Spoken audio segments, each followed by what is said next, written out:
What's goody, ladies and gents? Peace and blessings. What another great day for joining our Smooth Club podcast, a show where everyday men discuss everyday topics. It is Saturday, of course, January 28th, and you're joining with, of course, Arrington Gavin. Joining me are my bros, Mr. Ciroc Fox and Mr. Cam Godley. Ciroc, what's so funny, man?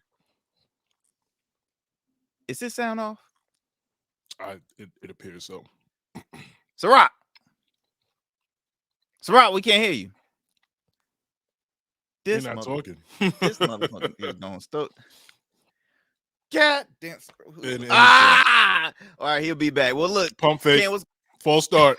Flag on the play. Exactly. 5-yard penalty. Repeat the down. Hey, repeat the down. What's going on with you, boss? Chilling, man. Enjoying my fruit snacks. I know, right? I'm like, what are you enjoying? I'm like, what kind of fruit snacks are we talking? Welch's, of course.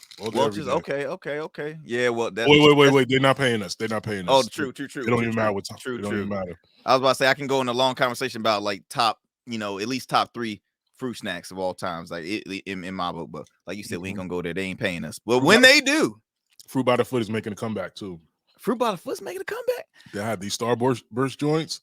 Oh man, amazing. Oh, see, now you're gonna make me want to choose. See, I'm all about I like the Mott's, I like the Scooby-Doo fruit snacks, and then like fruit roll-ups. You can't go wrong with fruit roll-ups. Okay, here's this guy. Facts. Ciroc, we was doing so good. We were doing so good. Man, What's happening? I don't know what happened. Pre-production was excellent, and we get to the thing, and he's out of here. We were going so smooth. We were. I think it's the pressure. I let it get to me. I'm sorry, y'all. It's all good. It's all good. Well, once again, you're joining. I'm Arrington Gavin, joining with my bros. I've already introduced Cam Godley, but again, I want to introduce Ciroc Fox. Ciroc, they can hear you now. Yeah, there we go. I can hear y'all. We good. Well, look, fellas, man. We back recording. We had a few past pre-recordings. So we had a good little break, but it's good to be joining with you all, man. Again, happy New Year, happy 2023. Yeah, man. Look, so far though, the new year though is not starting so swift. So I don't know if y'all heard about the what had happened in Memphis on January 7th. There was a gentleman by the name of FOR Nichols who was stopped. It was a typical traffic stop. Apparently, he was stopped because of driving under the influence, but that's still a mystery. Like, what was why was he stopped? And he was brutally beaten by 5 police officers, and he was in the hospital for about 3 days, then passed away due to his beatings from the officers. So last night they had protests going on in different cities, especially Memphis, his hometown. Mostly peaceful protests, but New York kind of got a little out of hand, and there was some guys stomping on police cars and whatnot. It's kind of it's nothing new when it comes to police brutality amongst African American on an African American male, but I think it's more of a twist now because all 5 officers were also African American. Yeah. So it's like really like, wait, what? So for one, have you guys heard about have you heard about this story? Yeah, I saw a clip of it. Well, Cam, did you want to go first? Because I'm already. You're teed up. Go for it. Yeah, I'll chime in. Do your thing. So I have two good ones. The first one being for the cops. I wish nothing but the worst for them and they mamas. Like, well, not the mamas, Ciroc. They mamas. I don't want nothing good to ever come to them again in life. Nothing good. May they be anally raped multiple times. Whoa! Multiple for what they did to that man. And I don't want it to be by a black man. It need to be by somebody of a different race. Now, with that being said, okay. I think it's mad crazy how fast these cops got fired compared to all the other times. You're hitting it on the head. Ciroc.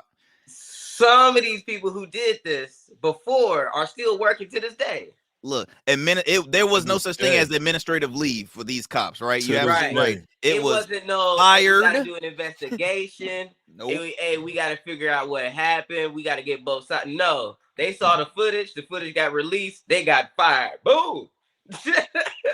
Now they charged.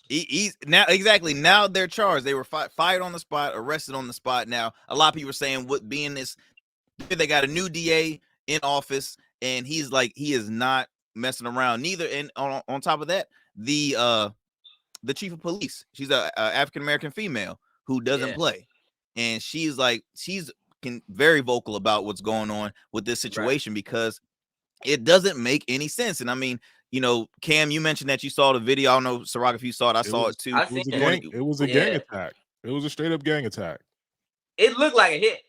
It did. It looked disgusting. It looked disgusting. I was up all last night watching it, because they showed some of the, all the news platforms are showing like two different videos. Social media was showing two different videos. So when it first started, the guy's asking, okay, what am I getting pulled over for? What am I getting pulled over for? They're cussing him out, whatnot, to the point where they have him on the ground, pepper spray him, tase him. So what does the guy do? He runs. But at the end of the day, can you blame him? Because he's like, look, y'all, you're not telling me what's going on. You're already putting me on the ground. You pepper spraying me and you tasing.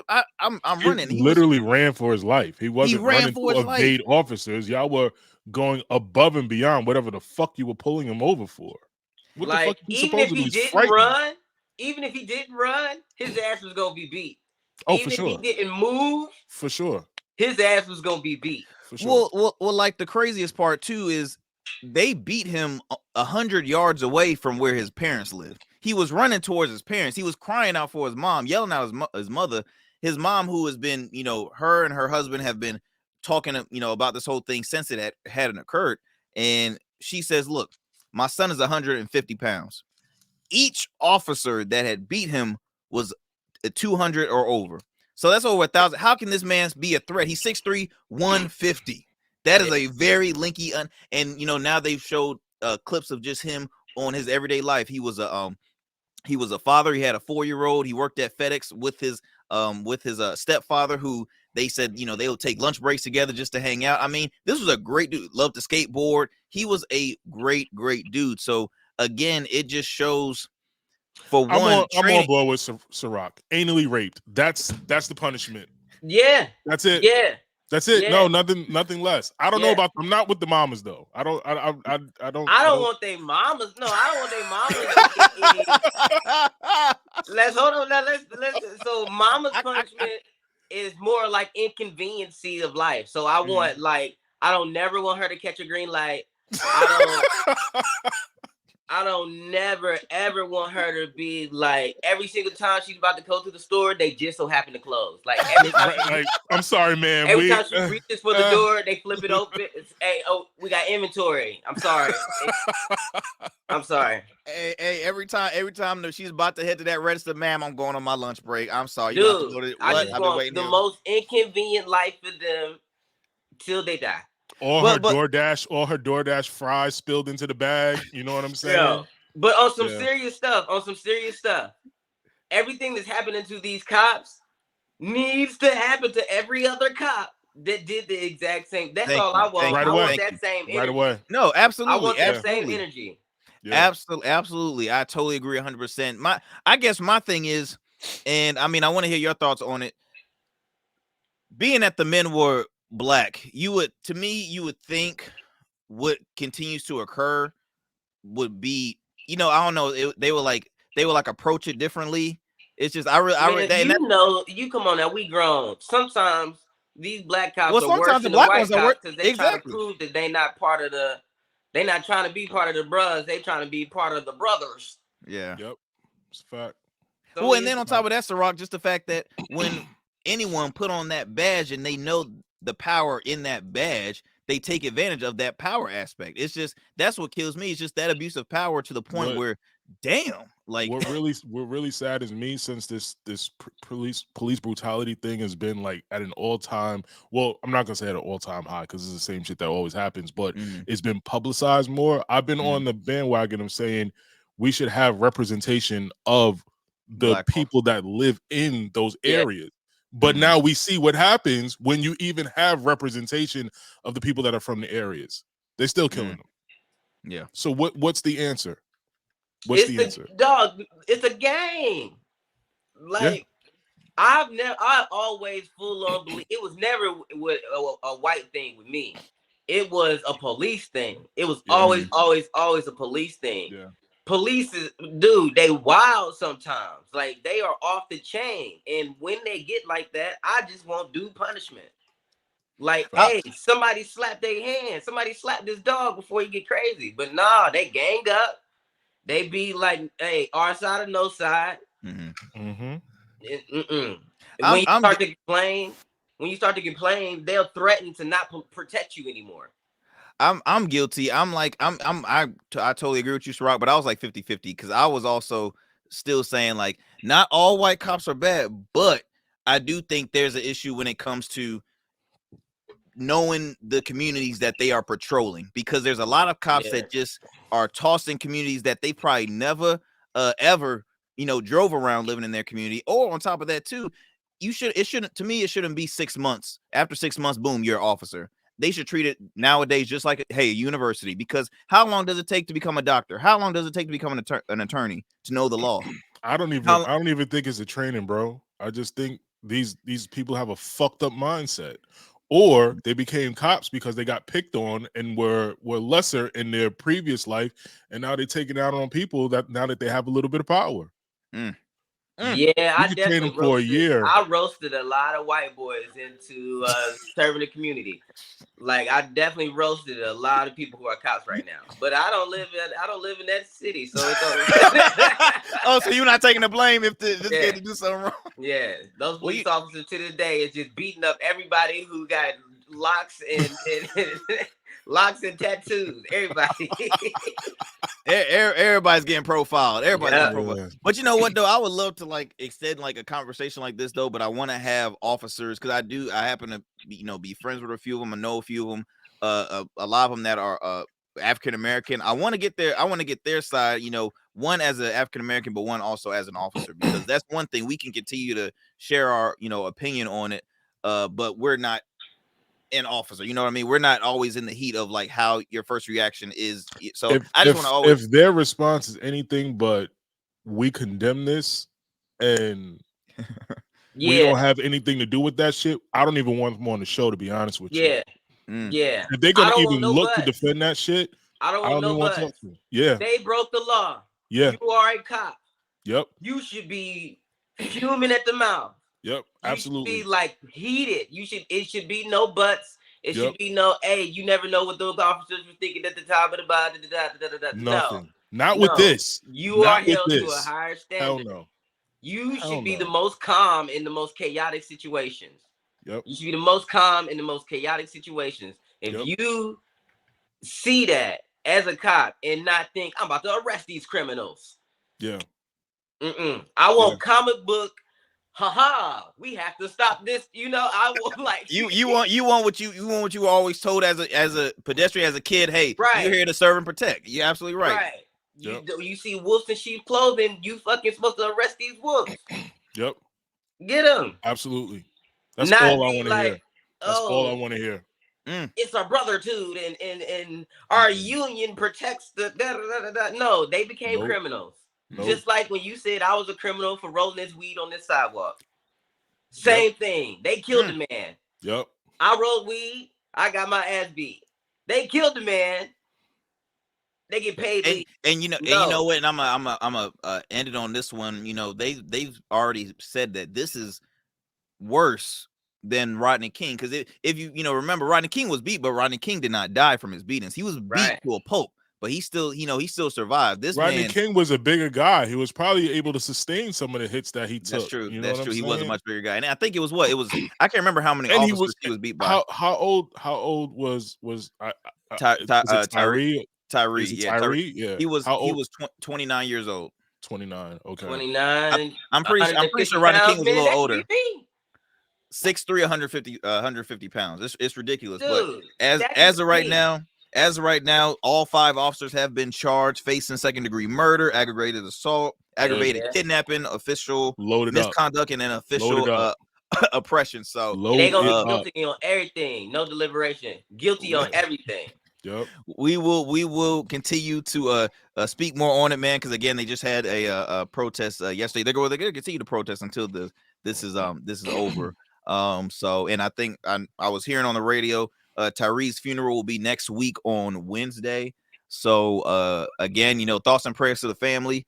His parents are very brave. Mother's extremely brave because she's been speaking on the whole entire thing. So again, man, Can I will. Can I add one more thing before you close out on it? Because I've seen this. I started seeing these comments. I just want to respond to it. Why there is no rioting, or why is there no huge protest for this death? Da da da da. The reason being is because the officers are getting what's coming to them. That's why nobody is out in the streets burning shit down and angry and starting to get rowdy with the police right now, because the people who did a crime are about to get punished. They're being and punished. We all know it. That's all we want.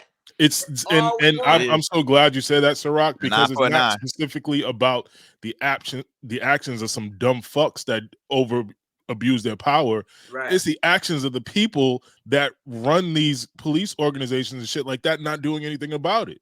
That's when shit gets burned down. Yeah. So I'm glad you pointed that out. Yeah. And again, the family has spoken nothing but highly of the police chief and the district attorney, saying, hey, look, they're working hard, doing exactly what we want to see them to do. So wasn't young, and not to go too far with this topic, but wasn't young Dolph killed in Memphis, and didn't they catch his killer? Yep. Killed in broad daylight in Memphis. You're absolutely right. Outside the cookie shop, wasn't it? Cookie shop or cake shop or something like that. So something like that, man. So it's reckless out here. But no, fellas, I truly appreciate that convo. Another story, man, that's been and actually happened on January 6th out of all days. So we all live in Hampton Roads. We all heard about the 6-year-old that shot his teacher, and was very just shocked when when you heard about it, because the more thing I was shocked about was it was non-accidental. So I'm like, hold up, you telling me this 6-year-old purposely shot his teacher, almost killed her, and with a 9mm. So the story more news to the story. The teacher, she is out of the hospital, but she is filing lawsuit against the school board for the city of Newport News, because Cam, check this out, and I spoke a little bit with Ciroc earlier about it. She had already told administration, the school board, that, hey, look, I'm pretty sure this kid has a gun in his bag. So she checks the bag, no gun around, but she's saying, I'm pretty sure he has a gun on him. I'm telling you, he has a gun on him. And I think an administrator of the elementary school, Rich Neck Elementary, has said he's 6 years old. A gun can't fit in his little pockets, and brush it aside. They dismissed the whole entire thing. Administration said, well, look, we'll talk the next day in a meeting about it. Just right now, just brush it. Just forget about it. You're talking crazy, basically. What happens now? That happened at 12:30, the day of the incident. At 2 p.m., she gets shot in the chest by a 6-year-old. Kids, she evacuates all the kids and everything like that. And right now it's like the nexus of guns in America, of mental health in America, of public education, and to me, it a form of child endangerment, because the gun was registered in the mother's name, 9mm. Right now it's like they're stuck with, okay, what are we gonna do with the 6-year-old? Oh, she going to jail too. Of course. Oh yeah, the parent, absolutely. Oh, I was about to say, you saying a 6-year-old going to jail? Well, I don't know what they're gonna do. This is unprecedented. We don't know, because I don't know what they're doing with the 6-year-old. Mom is definitely going to jail. Something's gonna happen. 6-year-old is going in the system, no doubt, but not jail. Yeah. Not jail. I don't know. I don't know how that works for someone that young, but I'm saying the mother, because that's reckless. Mom going to jail. Yeah, well, the crazy part is they've had past problems with this 6-year-old, because it was a time where his parent had to actually sit in class for a few hours with the kid, because he was that always doing something bad or that troublesome. So I'm like, what is going on with this 6-year-old? And I don't know. It's just it blows my mind, and I'm like, what are they gonna do with the 6-year-old? Because because you're saying he will be in the system, but what do they do? They just say, okay, you're in the system now. Do we put you in do we homeschool you? Do we put you in a certain facility? One of those questions like, okay, if you could go back in time and meet baby Joker, do you take out baby Joker right there to there, or do you just be like, he a baby, he didn't do nothing yet, he just 6. We can't take out baby Joker. Yo, Sirach's metaphors are so wild sometimes. But it makes sense. But then, like, I heard the the same thing, but the this reference is usually used. Villain.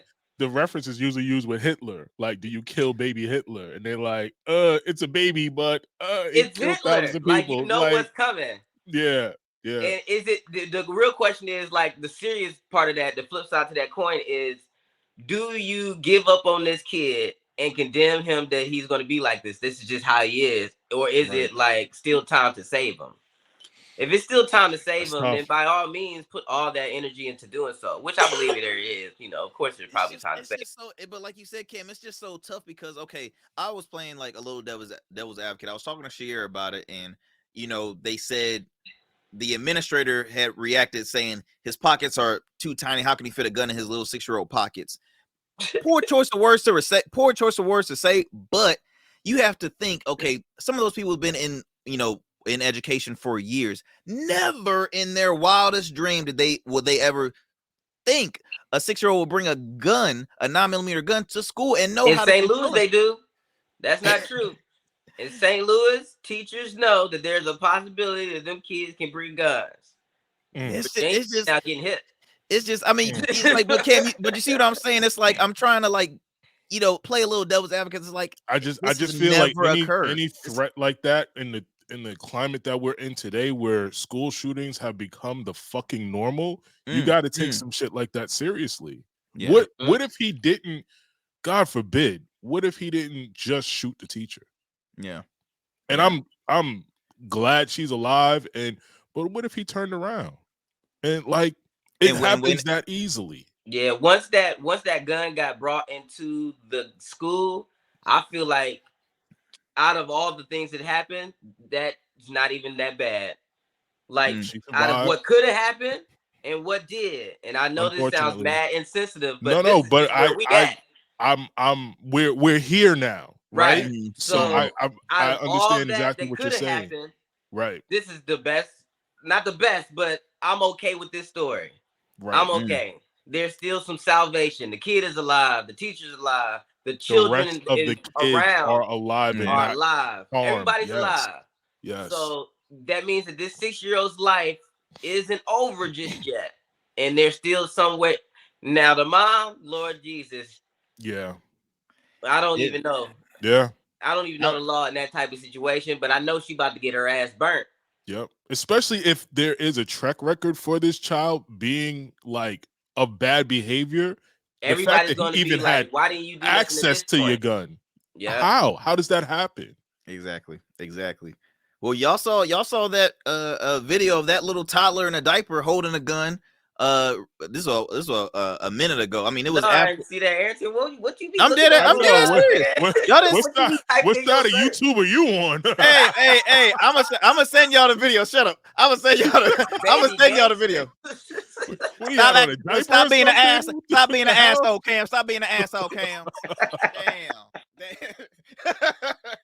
But no, I'm gonna send y'all the video. No, it was that's another story. But no, as far as this one, you know, yes, the teacher, she survived. She's suing the school board. As of today, the school superintendent for the city of Newport News, he's been fired, and they fired the superintendent. They fired the superintendent. Yes, they did. Oh wow! Because it was the person she told.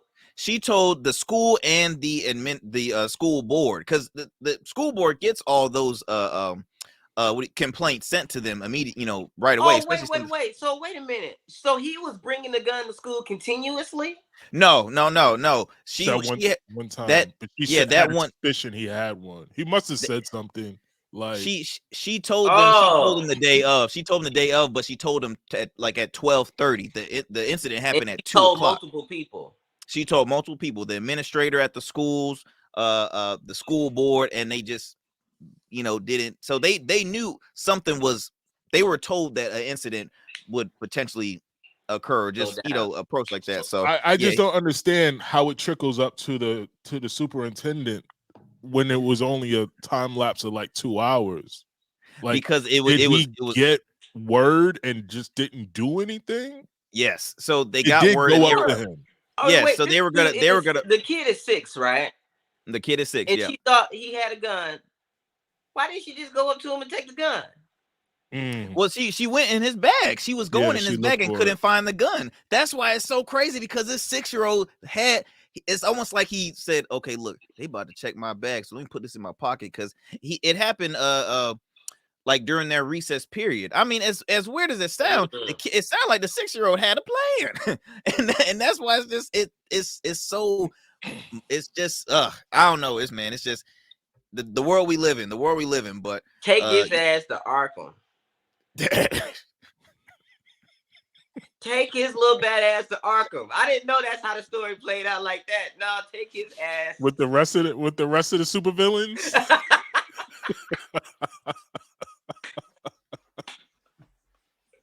This is like, on the lighter side of things, this is a supervillain origin story right here. This is how it starts. We are watching this play out for sure. This is how it starts. For Lord sure. forbid, 10 years from now, we talk about this same kid who blew up a bank and filled it with green laughing gas to take out the and Ed's gonna be like, it sounds like this 60-year-old had a plan. I'm telling you, it's him. It's the kid. You damn right, he had a plan. Oh shit! Take his ass to Arkham. This shit writes Let itself. Batman deal with him.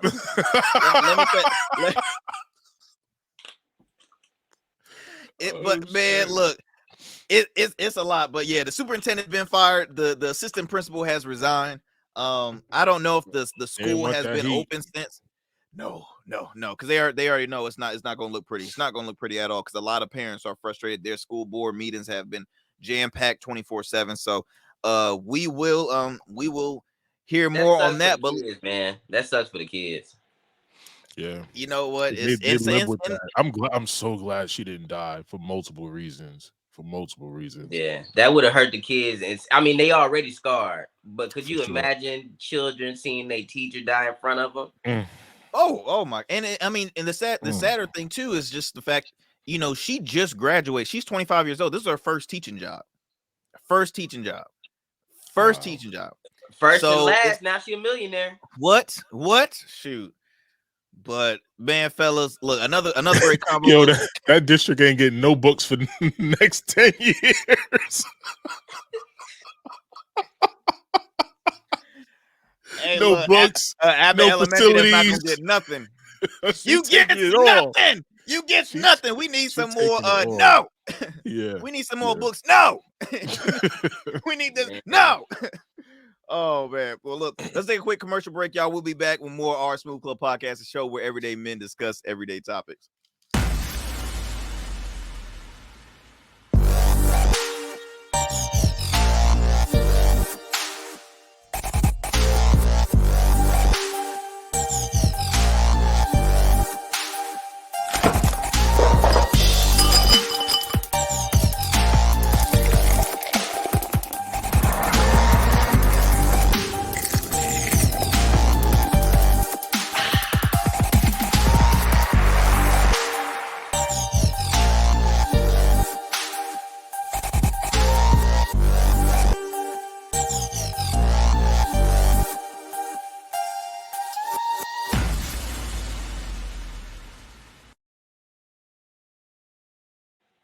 Yo.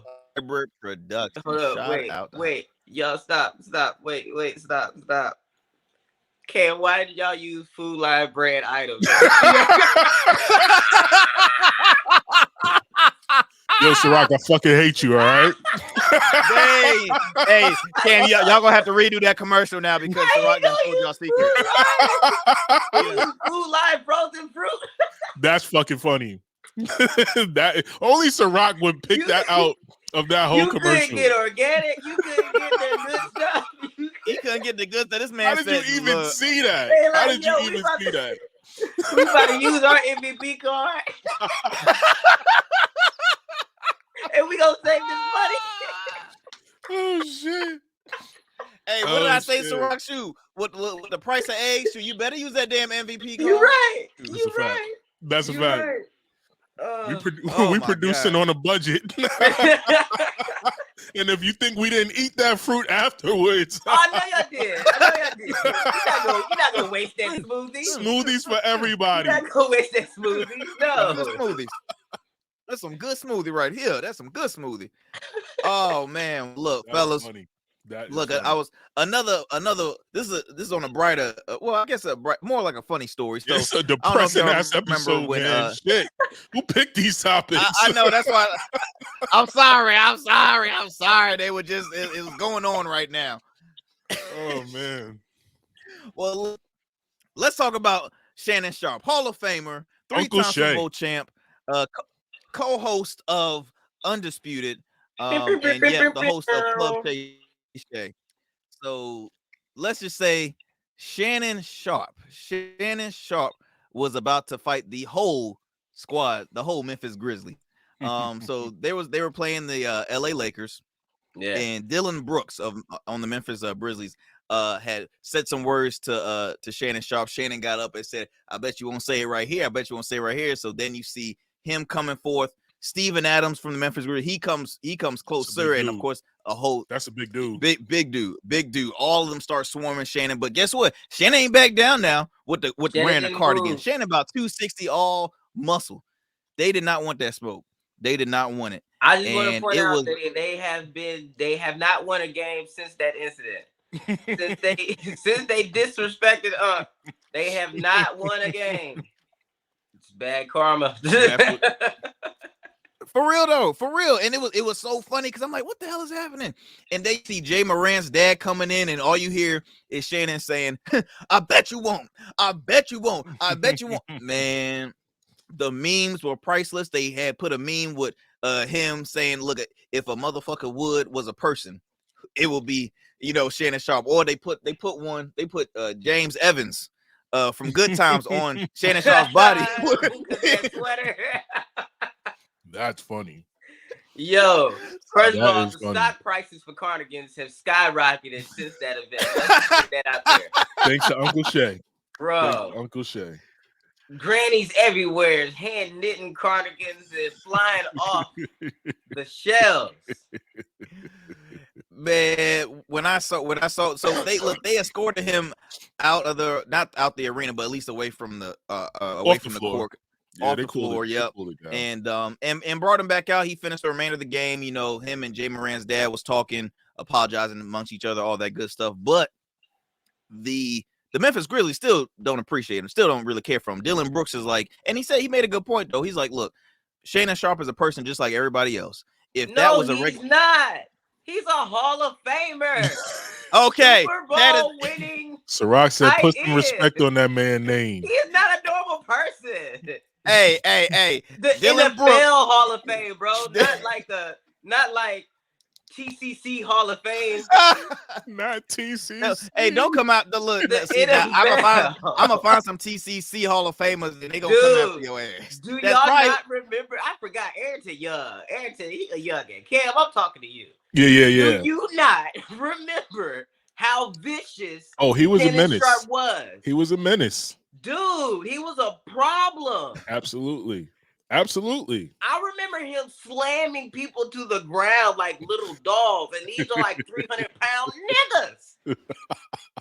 Shannon Sharpe is not a normal human being. Facts. He still is on some hoax shit. Like that's what I was about to say. Shannon looks like he could. If you suit him up right now, he will still probably play like he did. Like, might be a little slow with stamina. I wouldn't line up against him. The man is an athlete. The man's an athlete. Nah. You gotta shoot him. You gotta shoot him.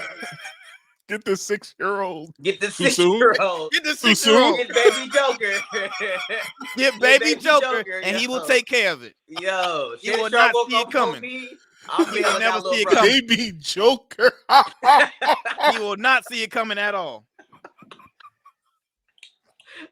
Man, we don't even know this kid's name, what color he is. We just know. It's Baby Joker. That's what it is.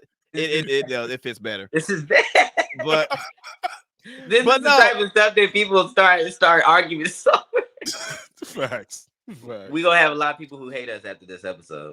Hey, it's all. I'm pretty sure there's people that hate us already, but it's all good. It's all good. Go ahead. No, go ahead. Oh, well, but seriously though, like Yeah, he has a point because let's talk. I remember in a game where this was back, I think, when Russell Wilson was still playing for OKC, and a fan that was sitting behind the free throw line had gave him the bird, and he just pointed at this guy like, "Did you see that?" He was like, "Whose man is this?" Exactly. Escorted him right out. He did not. Get him out of here from the game. End of history. So, you know what they treated him like? They treated him almost like he wasn't a Hall of Famer of the NFL. That's why, Ayrton. That's why. If you haven't caught on, Ciroc is trying to tell you there's levels to this shit. There is levels. All humans are not created equally. Come on, man. When I walk in Charmed Lounge, I'm treated like a king. But you know what though? You know what I thought about though? What I think is a lesson learned for Shannon, even though nobody wants that smoke with Shannon, because again, Shannon would have won that. I would have had my money on Shannon all day. Shannon is not, he's not just a Hall of Famer. He's not just, the guy that played 17 years in the league, 3 Super Bowl rings. He's a sports analyst now, so he gets paid to opinion on a player and on a team. Never have I seen a basketball game that had Skip Bayless sitting courtside or Stephen A. or who else? Charles Barkley. Normally they're in the box seats or they're doing the show. They're far away from the court. So, quick question. How many championships did any of the people win? Damn it, None. Not Chuck. Not Skip. I know Chuck don't have no rings. I think there's also something to be said to the fact that he was defending the home team and going up against the away team. He was. Which is probably also why he didn't get kicked out. They were like, "Yo, we get it, but you got to chill, bro." And then they brought him out, and by halftime, everything was cool. That is true. I didn't think about that. That is true. But Ciroc, you bring on, of course, some good points too. You brought many good points. How can we forget? 3 rings, Hall of Fame. And he apologized first day back on. I actually wanted to see him and Skip go back and forth about it, but they didn't want that kind of smoke. They didn't want to make a thing of it. So he just did it. He did it. They gave him the ISO. He did his apology. They went straight to commercial break, and they came back and talked about Luka Doncic. You and me both. I wanted to see it so bad. I was literally gonna turn and see Skip say, "Shannon, gotta calm down a little bit, man. Calm down. You really representing the show." Like Skip no more.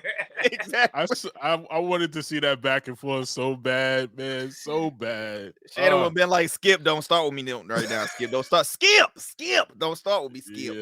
Yeah. But that thing was priceless. I was like, man, Shannon's about to swing on all these guys in a cardigan. Shannon knew it wasn't gonna come to that. But I bet you if like I said, Shannon is a different breed. I get it. Steven Adams is all he got is height. He got his height and no, that motherfucker's strong as shit. Yeah, are you kidding? Have you watched? I've watched Steven Adams play. He's a great player, but he don't give tall people. Dog, I'm not damn right. He's not a great player. He's an enforcer. That's why he's out there. I'm telling you. Steven Adams is out there just to bully people. So that would be the one person that I think Shannon would. I'm not saying he would back down. I would never say he would back down. That's the one person he would think twice about in the NBA. I want to see like a Triller pay-per-view boxing fight between Steven Adams and Shannon Sharpe. I want to see it. I'm not talking about boxing, bro. You talking about scrapping body? Yeah. Like doing everything you need to do to put your opponent down. I'm not talking about boxing.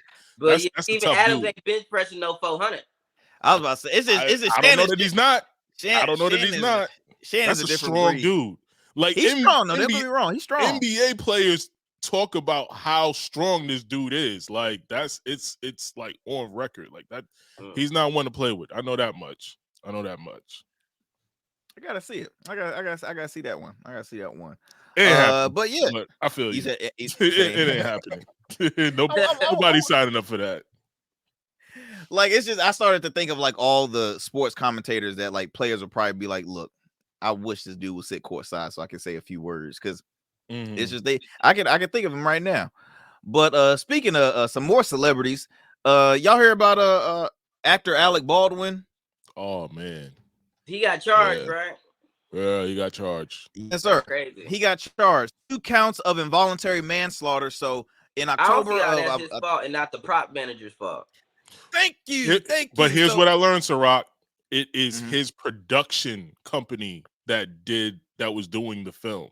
So I don't know if he got charged as the actor that shot or as being overall responsible for what happened. Everything that happened. Yep. it's so hard though, because in Ciroc, I wanted to get your thoughts on it. I mean, both of you guys work in production. I mean, Yeah. producing nonstop. No guns on my sets. Hey, so bright green water guns. So, we'll do something with it in post production. in my opinion, how it should go is one, the direct person responsible for the prop, like the person who was put in charge of the item being on set, cleared, dummy rounds, all that. Hit that person, the supervisor, and then whoever is the stage manager for the day. Whatever those 3 people.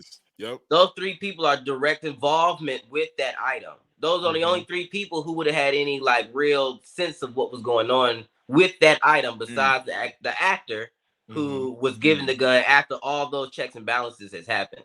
Yeah. So that's like from a professional standpoint, that what should have happened. It should be 3 people who should be standing tall. Now the actor, one, as a person who knows guns, okay, you gotta know. You treat every weapon as if it was loaded. You treat every weapon as if it was loaded until you personally has cleared it, even though someone has handed you and said it was cleared. But that's like the gun enthusiast of me. Yeah. That's the person. That's the Marine in me. The actor, do I expect Alec Baldwin to know? No, I don't. Should something happen as far as monetarily? Yeah, most definitely. But I don't think he should be charged. Those 3 people who handed him that gun need to be charged. Well, if not more. They settled civilly already. I don't know if y'all knew that part. I didn't. He paid off. Well, I'm sure he did. Yeah, for sure. Yeah, I'm sure he did. It was his production company. And you know what? And I was talking with a buddy of mine who's a gun enthusiast, and he said the exact same thing you said, Ciroc, as far as like you treat every gun, whether if it's fake or not, like it's loaded. So really, he was basically saying, he is at fault of being, he is at fault in that regard, so he should be charged with something. And but I was speaking on more like, but if you hired an armorer for that specific reason, then he should not have the blame, because what's the point of hiring this person that's in charge of the weapons? He Baldwin, I'm assuming he asked, hey, is this is this a prop? And maybe he didn't. He's like, all the movies I've done, we never had freaking real guns on set. I think there's 2 things here. If he's being charged as the actor, I don't think there's in any world he gets like convicted of whatever this is. However, if we introduce the fact that it was his production company and there was any negligence showed through that front, I think they may have a case here. Yeah. And I haven't thought about it like that before. And I didn't know it was his production company too. Yeah. So I agree. Yeah. Damn. I don't know. I'm team armorer gets the full charge. Definitely nothing on Alec Baldwin. Again, like you said, Cam, though, you bring a great point, the fact that it was his production company. Yeah. So at the end of the day, the armorer has a supervisor who is basically Alec Baldwin. So it all falls back to him. But it's just think about it. You just had a wedding that you didn't invite me to, right? So think about it like this. In the bullets in my heart.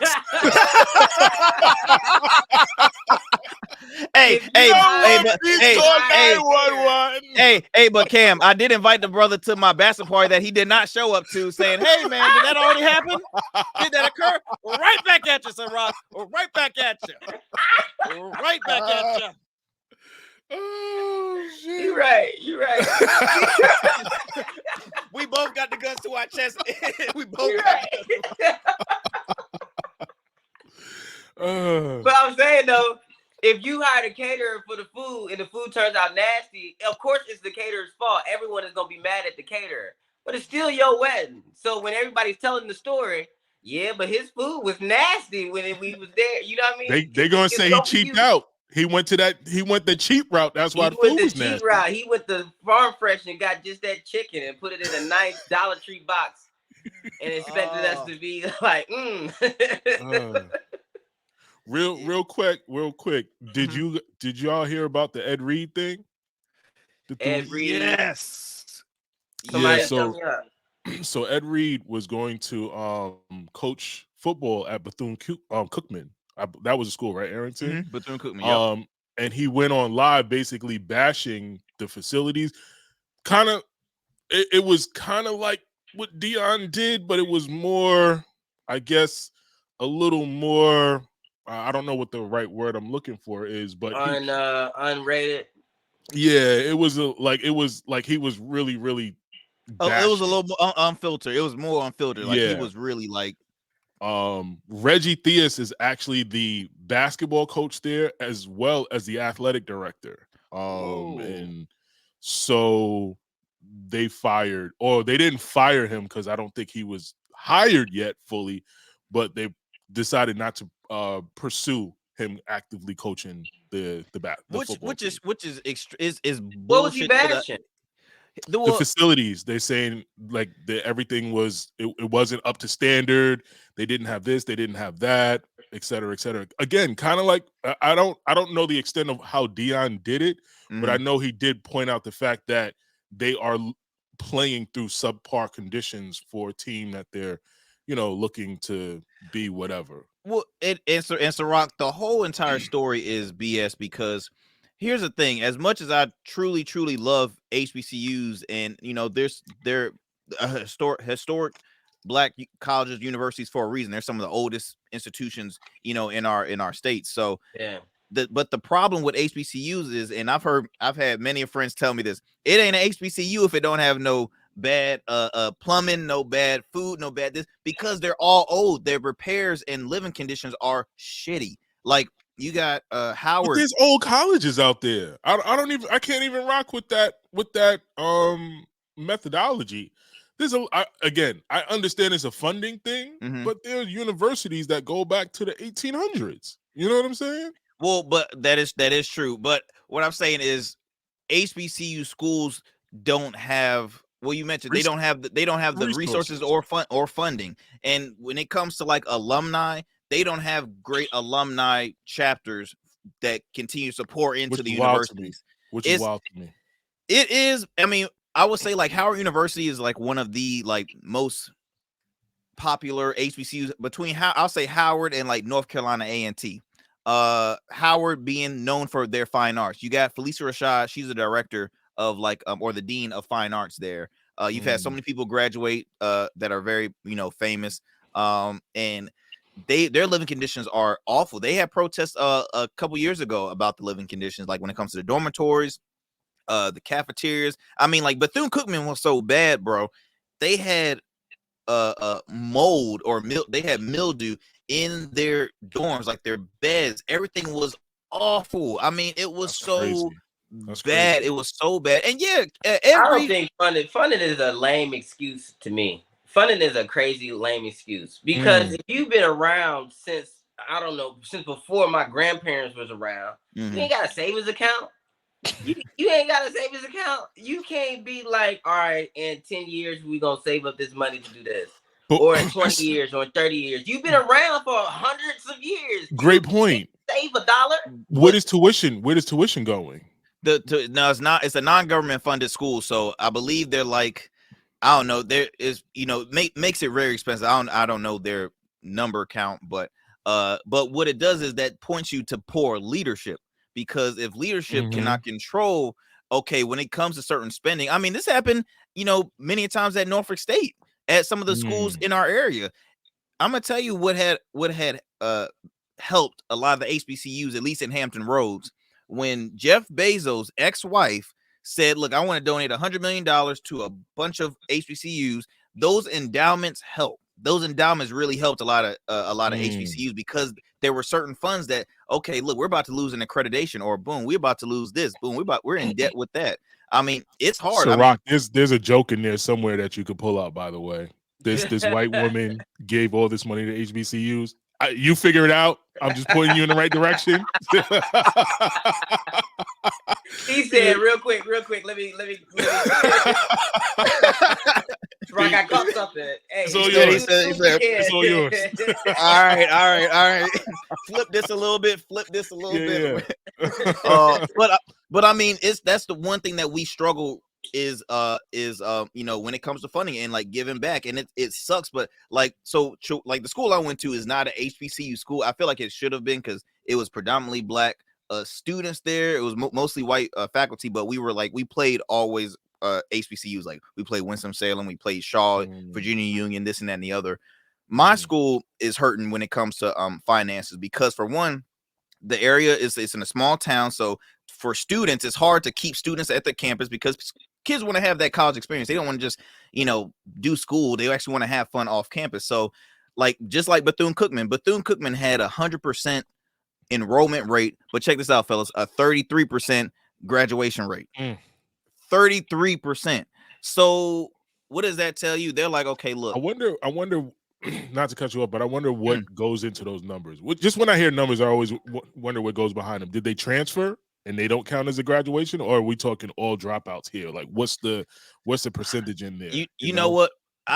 That's a good question. I'll have to look into that. I know just for like when I was a freshman in in college, the first semester was always boom. We had a huge enrollment class, but most of them transferred, but a lot of them has said, look, I'm not coming back this semester. I'm either going to start working and it hurts.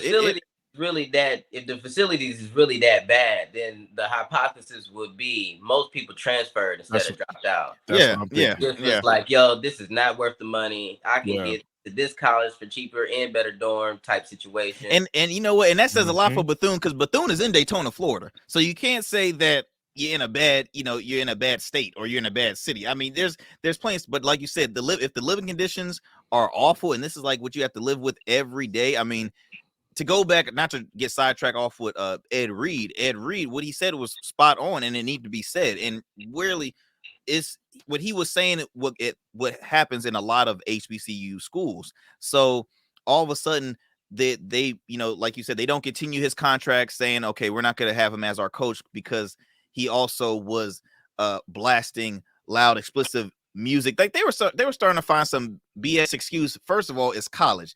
Do you know what kind of music you listen to on a regular basis at college? And Ed Reed is fuming because their interim president, who's only been there for about 2 years, he always gets the last. It comes on his desk, so he is the man that made the call about not basically letting him go. Ed Reed had basically worked on campus for free for about a week, I think. Like you said, Cam, he never signed a contract. He just came. He was there cleaning up trash along with his players that he found around campus. He had already donors that was gonna donate to the university. Get the job first, bro. Get the job first.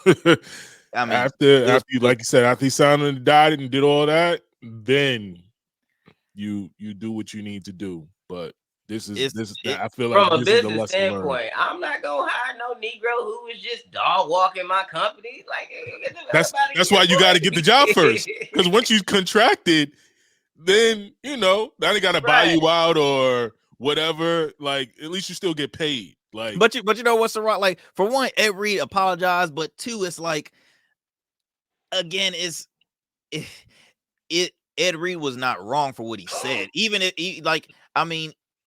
think he was wrong for going about it the way he went about it.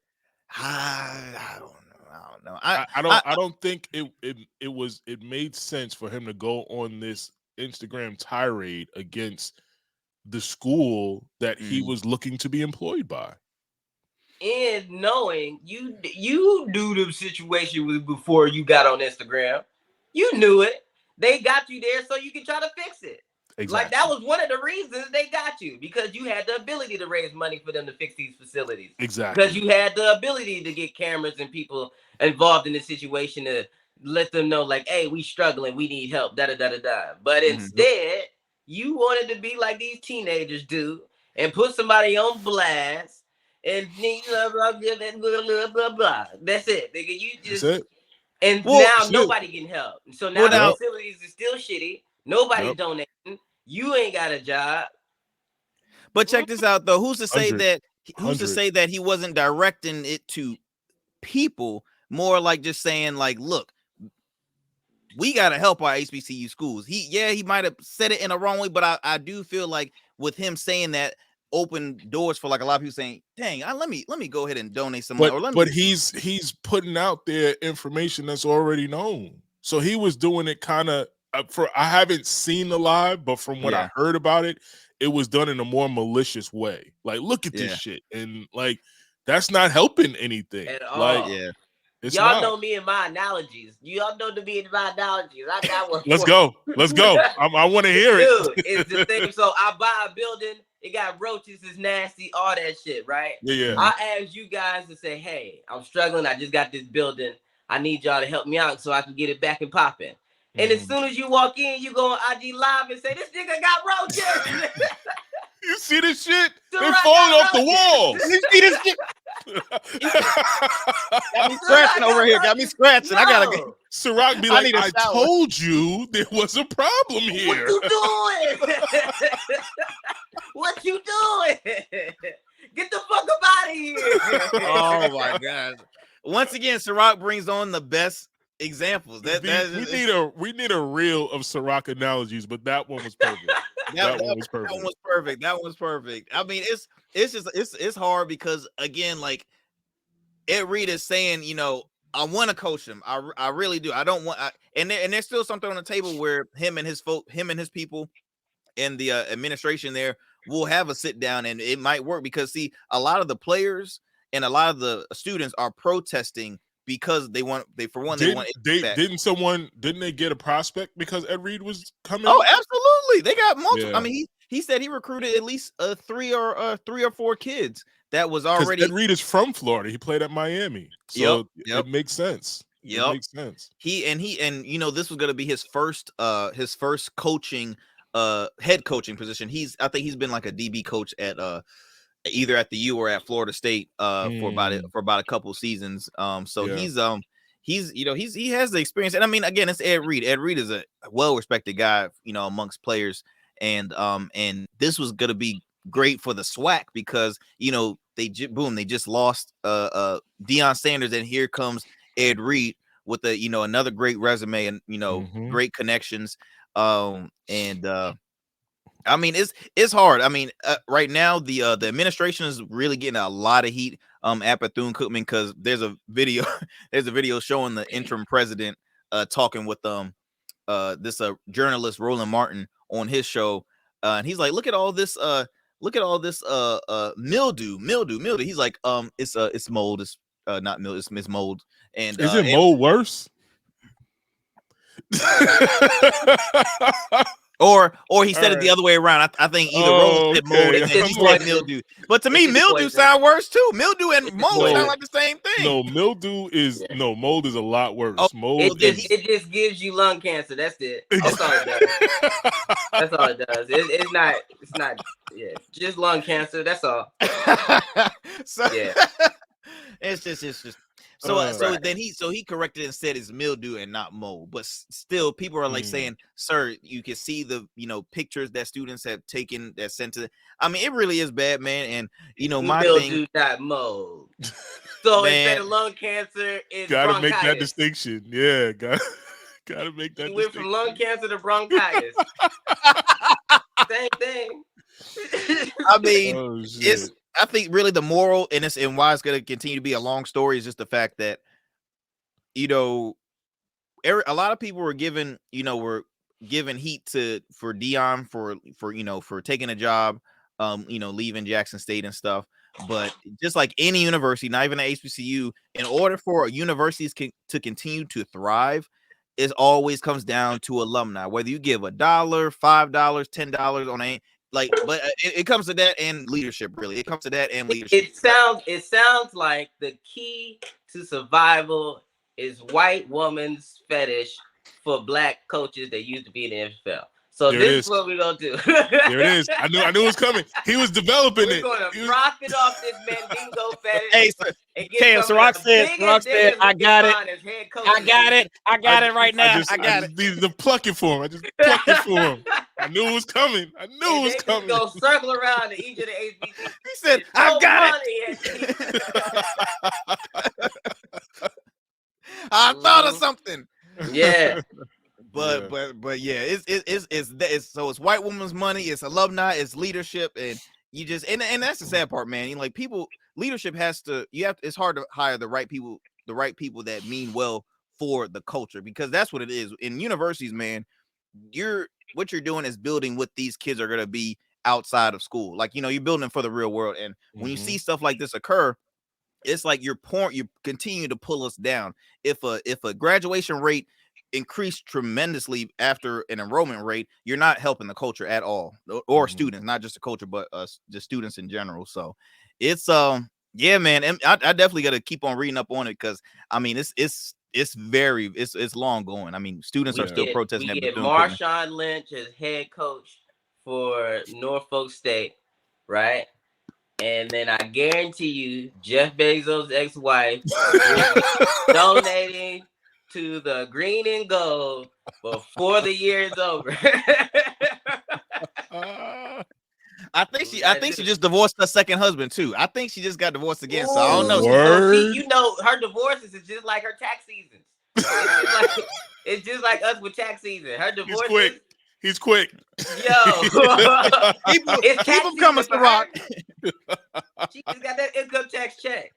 Hey, Cam, it's like watching a Baptist preacher just take off on stage. Like, that's right, Pastor. That's right. That's right. That is right. Speak it. Now, I wonder if now, because she married, now is that dude entitled to some of Jeff Bezos' old, like? Oh, hell no. I don't think so. I don't know. If the dick good. Well, the marriage only lasts 2 years, so I don't know if it was that good. The marriage only lasts for like a couple years, so I don't know if it was that it could be why she married him and then realized it was nothing after that. Never in the lifetime of my relationship had not ate the big piece of chicken. Not once. Not once. I've always got the biggest piece of chicken in the bundle. Every single time. Good dick will make you do some crazy things. Biggest piece of chicken. Let me tell you something. If I had a chance to touch, what is it, Jeff Bezos' ex-wife? I don't even know her name. Dude. What she looks like. None of her it. Ear. Ooh, Jeff Bezos' ex-wife. And I would give her the best. The best. Bro, she moved in. My wife, my kid, my baby, my dog. Let me tell you something. Everybody. He became the richest woman in the world after their divorce. After, like, freaking $40 billion, man. She said Oprah who? Don't let her catch a black man. Don't let a black man catch her slipping. Oprah who? Damn, that's money right there. That's money. Yeah. Look, fellas, man, another great show. Another great show. Gonna turn her into the white Whitney Houston. All right.